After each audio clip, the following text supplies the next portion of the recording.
Welcome back, everyone. I feel very happy to see you back in the second session of map reading. In our first session, we learnt up to the parts of prismatic compass. And now let us start from how direction is measured using a compass. Hope this session will be as enriching as the first session and you will all learn and enjoy map reading. Thank you. Now let us start. After learning about direction and compass, now let us understand what is bearing. So bearing is a measurement of direction between 2 points. A bearing is the direction from one place or object or a natural feature to another measured in degrees of angle with respect to north. A bearing is used to determine one's path. A magnetic compass gives you various directions or bearings of various places from any one place. Like I told you in the previous slide, you can actually find various directions of bearings of various places from any one place. Earth is a circle. It is actually spherical in nature, so you take it as a circle. And the true north of that circle is taken as 0 degrees. So from the north, when you travel to the east, you can actually split the circle into 4 parts, and you can see that on the diagram that is shown in the slide, where the circle has been split into 4 parts. So the starting point of the circle is 0 degree, which is your north. So when you travel from the north to the east, which is again shown in the next slide, then the angle is 90 degrees. Okay, and this is called as bearing. This is your bearing. And when you move from north to south, the bearing of the angle is 180 degree. And if you move from north to southeast, then the angle is 135 degree. So bearing is the clockwise measurement of the angle that is formed by the line from the observer to the object. It is the accurate direction obtained with the help of a compass. Bearing is the measure in degrees clockwise from true north, which is taken as 0. If it is northeast, it would be 45 degree. Northwest, it would be 215 degree. Next, you can actually measure bearing using protractor. I'm sure you all know in NCC, we use service protractor to measure bearings.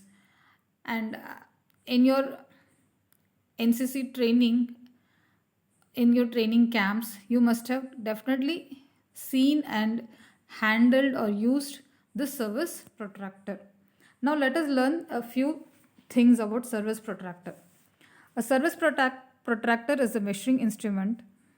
It is used to plot a bearing on a map. The clockwise angle formed by a straight line joining 2 points and direction of north is called bearing.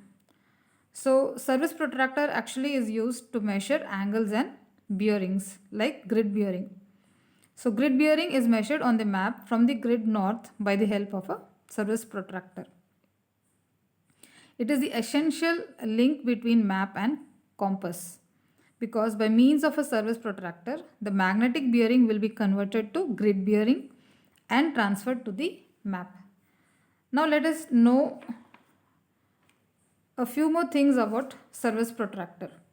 The front face of the protractor has 360 degree of a circle marked around the edges of the 3 sides. So you can see the 3 sides of the service protractor on the slide. The degrees are marked in a clockwise direction starting from the left hand bottom corner in 2 tiers. Outer set of figures shows graduation from 0 degrees to 180 degree and the inner set from 180 degree to 360 degree. The 0 is denoted by a small arrow at the center of the 4th side of the protractor. So you can see the arrow at the center of the protractor. The protractor also shows on both its faces a number of the more common map scales also. So you can see more common map scales inside the protractor. The respective scale lines are drawn out and divided into primary and secondary divisions in exactly the same way as the bottom of the map. 6 different scales are shown on the faces, each with a variety of subdivisions, so that there is unlikely to be a map on which distance cannot be measured by means of service protractor. So this is a few points that you should know about service protractor. Now, how do you measure a bearing using a protractor? The angle can be measured by drawing a line from the graduation to the point 0 on the protractor. The required angle will be the gap between this line and the line joining the 0. So you can see some more bearings below the service protractor that actually you can measure using a service protractor. The service protractor is an essential item of map reading. With its help, one can plot and measure bearing on paper or a map. For bearing between 0 and 180 degrees, the 0 edge must be on the left, and for 180 degrees to 360 degrees, it must be on the right. So these are few things about service protractor. Next, let us learn about how to measure a bearing. You know, bearing is of two types.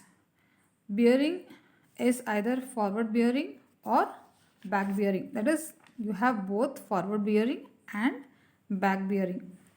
So what is forward bearing?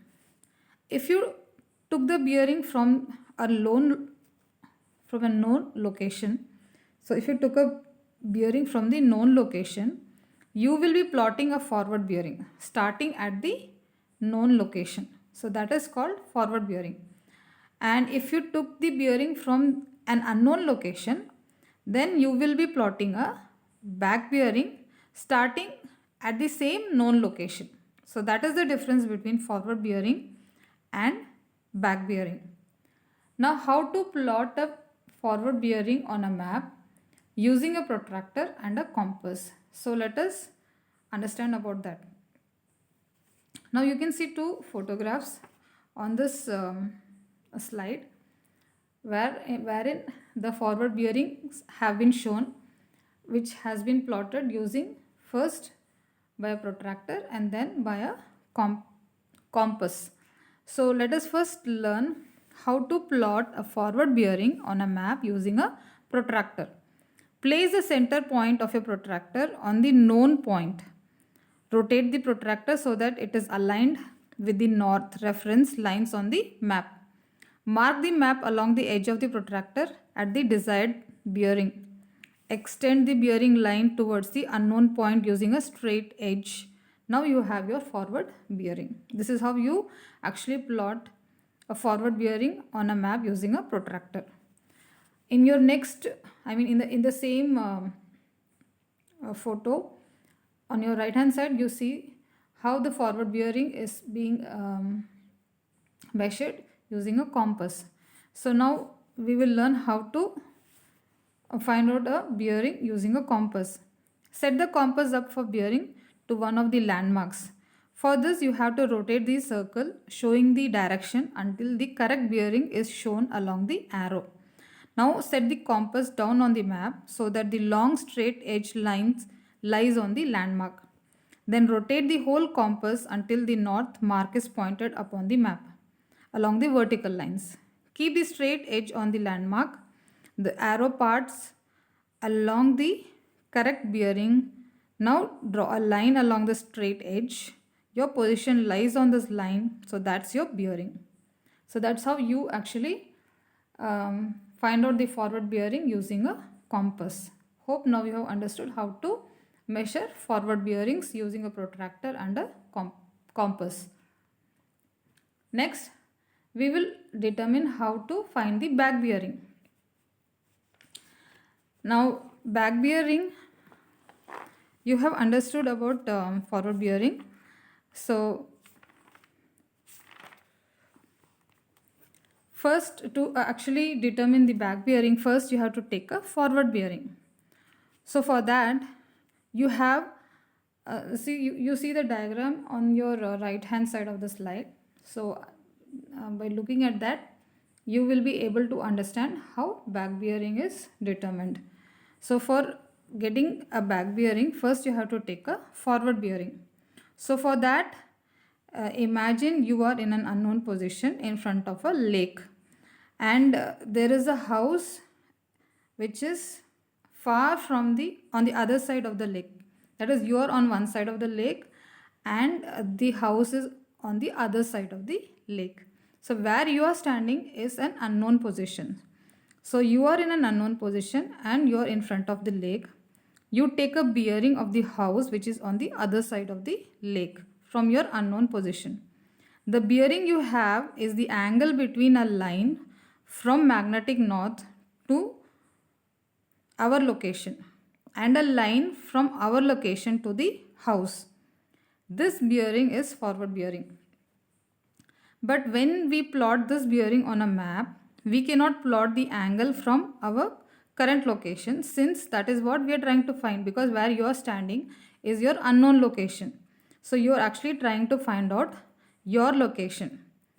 So what we do is, instead we'll plot a bearing from the house as if someone from the house there took a bearing looking back towards our location. This would be called a back bearing and will be 180-degree different from our forward bearing. Now to determine back bearing, we have to add or subtract 180-degree from the forward bearing. I'll show you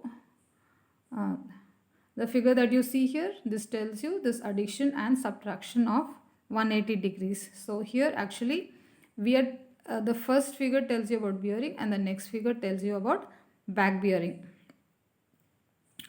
So now to determine the back bearing, we have to add or subtract 180 degree from the forward bearing.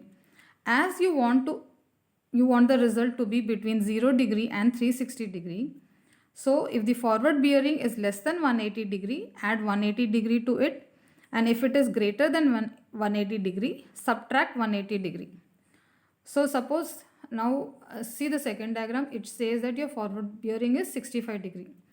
So since your forward bearing is 65 degree, that is the bearing that we took from the unknown place where we are standing to the house. So that is the forward bearing, and that bearing we got as 65 degree. Since our forward bearing is 65 degree, we add with 180 degree. Therefore, our back bearing, that means the location where we are, is 245 degree. I hope you have understood about back bearing. Now next, this is the most important part of the map reading, because you know the maps are made up of grid lines. So what are grid lines? Grid lines are the vertical and the horizontal lines that you actually see on the map. The map on your right hand side of the slide shows the grid lines on the map. So in a physical map, latitudes and longitudes are the basis of the study of a region. But in a topographical map, we have eastings and northings which are important to locate a place in a topographical map. So instead of saying latitudes and longitudes, we will be talking eastings and northings. So grid lines, it is used to locate places on a topographic map, and they are the vertical lines and horizontal lines. Horizontal lines are eastings and vertical lines are northings, and together we call them as grid. And it is the grid system that you see on the map. Now grid reference in topographical maps gives you the exact locations, because in topographical maps the exact locations cannot be expressed accurately by the grid of latitudes and longitudes, because topographical maps focus on a very small area. That's the reason why we don't use latitudes and longitudes, because topographical maps focus on a very small area. Hence a grid system is used. A grid is a set of parallel and perpendicular lines used to find the exact location of places on a map. The grid system adopted by the Survey of India is called the National Grid Reference. In 1:50,000, it is the meters map. The territory is divided into squares of 100 kilometer into 100 kilometer squares. Again, the squares are further divided into 10,000 squares measuring 1 kilometer into 1 kilometer. The numbering commences with 00 at the southwest corner of the area of the map which you're surveying. So any place on map can be located by stating its distance east and north of origin of the grid reference. So the grid line on topographic sheets running from north to south are called easting and from east to west are called northings. These lines and squares they form are used to indicate or locate any place on the map. So this is the importance of grid system in a topographical map. Next, so you know that the grid system is made up of eastings and northings. Okay, so now let us understand about eastings and northings. Eastings. Easting lines running from north to south are called eastings since they indicate a place or point which is east of the origin of the grid reference. Eastings are quoted first in a grid reference. Suppose you are at some position in the land which you want to see on the map. So on the map, eastings. What are eastings? Eastings are something that is running from north to. These are lines running from north to south. They are called easting lines. Okay. So when you say from north to south, that means you are actually moving from your left hand side to your right hand side. That is called eastings. So you're actually moving from your left hand side to your right hand side. So they are called as eastings. So that you can see in your right hand side of the slide. So it is like A, then you have B, then you have D. So you're actually moving from the left to the right. That is called eastings. So eastings are lines running from north to south since they indicate a place or point which is east of the origin of the grid reference. Okay. And between two lines, the distance on a map is 2 centimeter. So between two easting lines, the distance will be 2 centimeter. Now what are northings? Northings increase numerically northwards. Northings are always quoted after the eastings. Northing lines lie below the object to be read. Okay.